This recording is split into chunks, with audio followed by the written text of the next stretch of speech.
Hello, and welcome to Moments in History. I'm Linda Shenton-Matchett, author, speaker, and history geek. While researching my books, I often unearth tons of intriguing historical information that does not end up in my stories. So I've created this channel to share these tidbits with you. I appreciate you stopping by to watch. Having attended the 1982 World's Fair in Knoxville, Tennessee, I enjoyed the research for Maeve's Pledge, which is set during the 1876 Philadelphia Centennial Exposition. As mentioned in a previous Moments in History episode about the exposition, the women were bumped out of the main building, so raised funds to construct an exhibit hall of their own. Extremely popular, the Women's Pavilion showcased women's contributions to the arts, sciences, education, and industry, including 74 inventions patented by women. Some of these inventions aimed to decrease the time and effort involved in performing household duties, such as a dishwasher, a self-heating gas iron, 6 corsets, various stoves, hand tools, as well as 8 different utensils for sewing. There was a machine for washing blankets, 2 mangling machines, a locked barrel cover to prevent loss of sugar and flour, gas-heated irons, a frame for stretching and drying curtains, and dusting racks. However, by all reports, the greatest attraction in the pavilion was the Baxter portable engine, a 6-horsepower engine designed and operated by Emma Allison of Ontario, Iowa.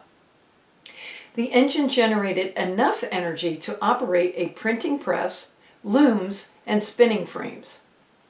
So astonishing was the fact that a woman had invented the machine, Emma was mentioned in the Saturday Evening Post, Scientific American, New York Times, and the Philadelphia Times, although not always in a flattering light.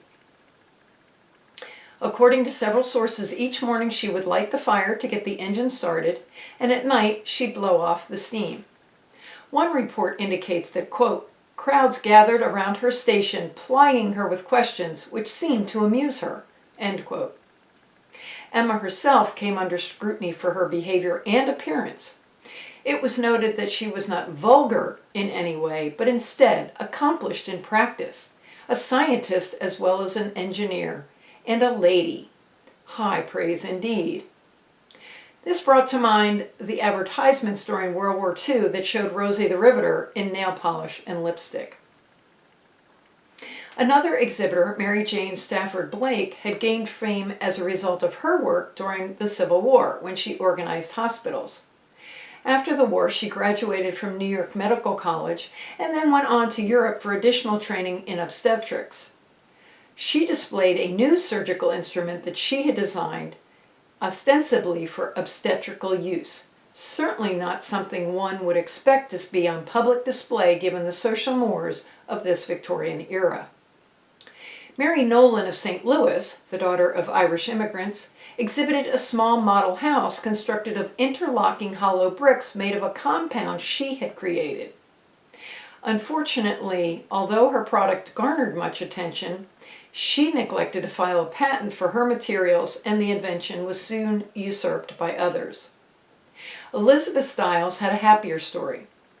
A Vermont businesswoman, she invented a desk that when folded was only 18 inches deep, but would unfold into a 7-foot-high piece of furniture with tiltable tables, pigeonholes, drawers, and a wastebasket, the precursor to the Murphy bed. When applying for a patent for the soon-to-be successful Stiles desk, knowing her market, Elizabeth had written that should a lady wish one in her apartment, she could add mirrors.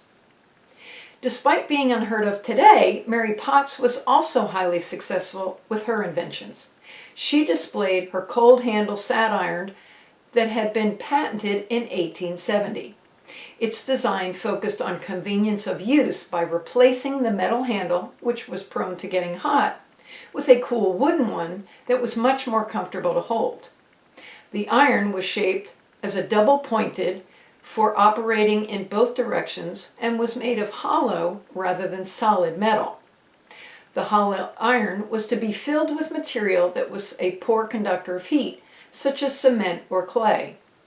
Since her father was a plasterer by trade, She experimented by filling some of them with a type of plaster of Paris.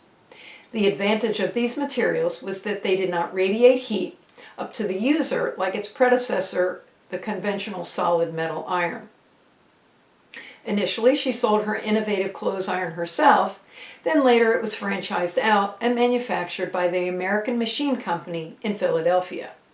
The mechanism was manufactured until 1951.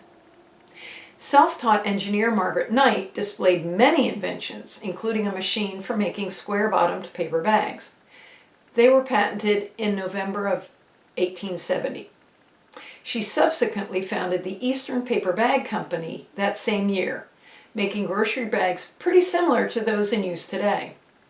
Additional inventions in the pavilion included a chimney used for locomotives by Mary Walton, smoke and cinder conveyors for those chimneys, devised by Augusta Rogers and Mary Wyatt, a novel window for locomotive cabs by Sarah Harmon that employed, as she said, a projecting cone to protect the glass from rain, snow, and steam, shelter the engineer from hail, sparks, wind, snow, and rain, and aid the vision of the engineer. Susan Taylor Converse's one-piece flannel emancipation suit, patented August 3rd of 1875, eliminated the need for a suffocating corset and became an immediate success. Obviously easier to say than to wear, or to wear than to say. Traditionally, women's undergarments consisted of brutally tight corsets meant to shape women's waist into unnaturally small forms. Some suggested that was the reason women seemed so fragile and expected to faint at any time, perhaps because their corsets made proper breathing very difficult. These are the few references I could find to the patented inventions on display, but my curiosity was heightened. How many women had been granted patent since the original Patent Act of 1790? Interestingly, there is no language, therefore no restrictions, limiting patentees based on gender, race, age, religion, nation of origin, or any other category. During the 19th century, a period when women were unable to vote and had limited political and property rights, the patent system was not perfect, but it was one of America's most gender-blind institutions. That said, the lack of gender identification on patents made it difficult for contemporary activists to assess the number of women patentees. According to several sources, one of the earliest efforts to accurately count women inventors was championed by feminist reformer Charlotte Smith. Through her tireless efforts, the U.S. Patent Office published the first official list of women patentees in 1888. Since then, additional lists have been made that include female inventors previously omitted. Here are just a few. Mary Costin secured a patent for naval nighttime signaling devices in 1859 on behalf of her deceased husband. She took the patent and ran with it. The three-colored pyrotechnics revolutionized naval communications and received considerable publicity when the U.S. Navy and other fleets adopted it. She secured an improvement patent in 1871 and built a long-standing, successful business called the Costin Supply Company that was still in operation through the 1970s. Then there's New York inventor Mary Carpenter, whose many inventions included an ironing and fluting machine, a mop wringer, an improvement in needle and arm for sewing machine, and a barrel painting machine. In 1873, Mary Russell of Union Bridge, Maryland, patented a nursing corset, very similar to today's nursing bras. Lida Tering invented a book rest, a device she described to be attached to school or other desks, and has for its object the relief of the body while the mind is in action.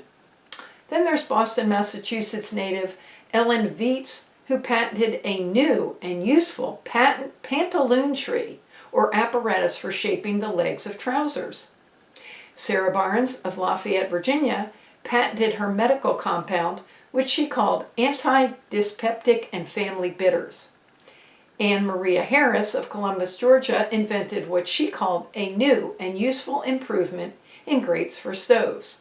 On her application, she stated, "The object and nature of my invention are to economize fuel by reducing the depth of the firebox in the Iron Witch and other direct draft cooking stoves, also causing a draft under the oven sufficient to utilize all of the heat made by the fuel, and likewise preventing too great a heat of the bottom of the stove by keeping a body of embers from lying on it." Perhaps the most ingenious patent I came across was that of Ellen B.A. Mitchison for her mustache spoon. She simply added a piece of metal to a regular spoon that allowed the liquid to move through the spoon into the mouth without making contact with the mustache.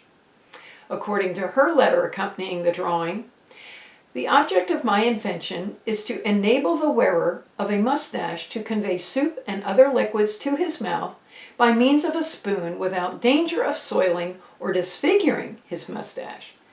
And this object I attained by combining with the bowl of a spoon a shield in the manner shown in the perspective figure 1.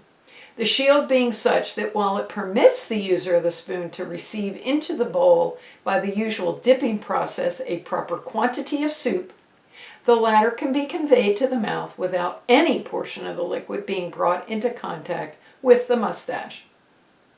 In studying the list, I discovered that the number of patent applications submitted by women increased in 1873.